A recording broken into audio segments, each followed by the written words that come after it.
ఒకప్పుడు మనం వింటే 60 ఇయర్స్ పైబడిన వాళ్ళ గురించి మనం డిస్కస్ చేసుకునేవాళ్ళం.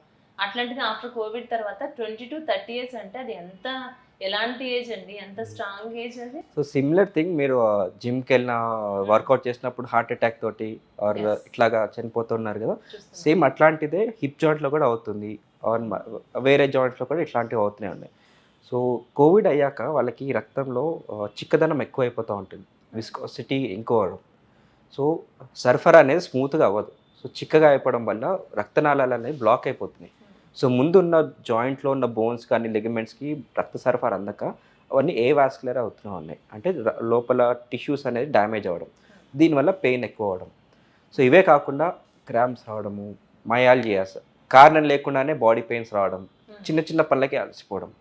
సో ఇవన్నీ పోస్ట్ కోవిడ్‌లో మనం చూస్తున్నాం. అంటే వ్యాక్సిన్ ఎఫెక్ట్ ఉంది అనుకోవచ్చు అంటారా?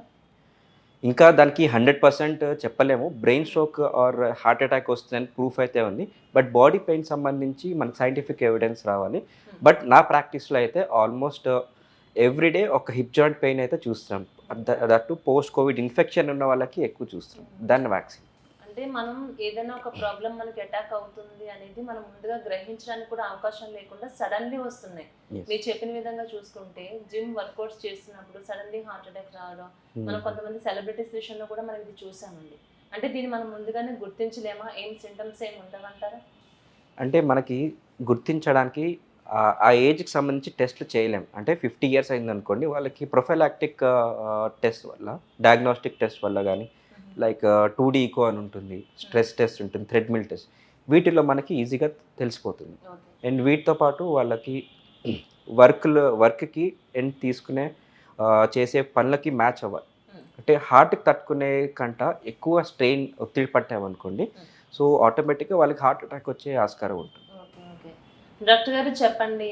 మనం పెయిన్స్ అనగానే ఫస్ట్ మనం వినేది ఎవరికైనా సరే ఒక 50+, 60+ ఏజ్ వచ్చిన వాళ్ళకి మోకాళ్ళ నొప్పులతో ఎక్కువగా బాధపడుతూ ఉంటారు. ఎక్కువ మనం వినేది కూడా దాని గురించే వింటూ ఉంటాం. నొప్పులు అనగానే.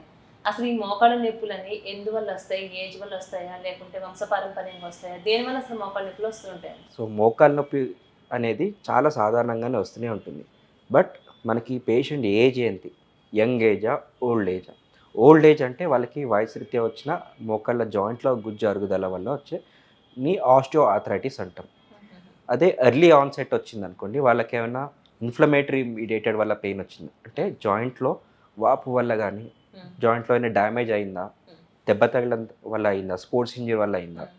ఆర్ జెనెటికల్‌గా వచ్చే ఆటో ఇమ్యూన్ కండిషన్స్ వల్ల వచ్చిందా అని ఒక టెస్ట్ తోటి నిర్ధారణ చేసుకోవచ్చు. ఆటో ఇమ్యూన్ కండిషన్స్‌లో లైక్ రుమటాయిడ్ ఆర్థరైటిస్ ఉండొచ్చు, సోరియాసిస్ ఉండొచ్చు or any other inflammatory condition ఉంటుంది. సో దానివల్ల జాయింట్‌లో వాపు రావడం, స్టిఫ్‌నెస్ రావడం, పెయిన్ రావడం ఉంటుంది.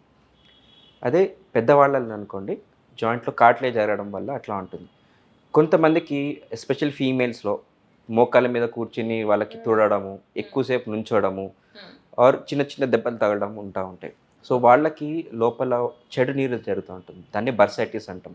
ఓకే. హౌస్ మేట్స్ నీ అంటాము, క్లెర్గిమాన్స్ నీ అంటాం ఆర్ బేకర్ సిస్ట్ అంటాం. అంటే దీంట్లో యాసెచ్ డ్యామేజ్ ఏముండదు. లోపల వాటర్ చేరుతూ ఉంటుందన్నమాట బర్స అని. ఒక చిన్న ఎంప్టీ క్యావిటీ ఉంటుంది. దాంట్లో ఏమైనా చెడు నీరు చేరితే వాళ్ళకు కూడా నీ పెయిన్ వచ్చే ఆస్కారం ఉంటుంది. ఓకే.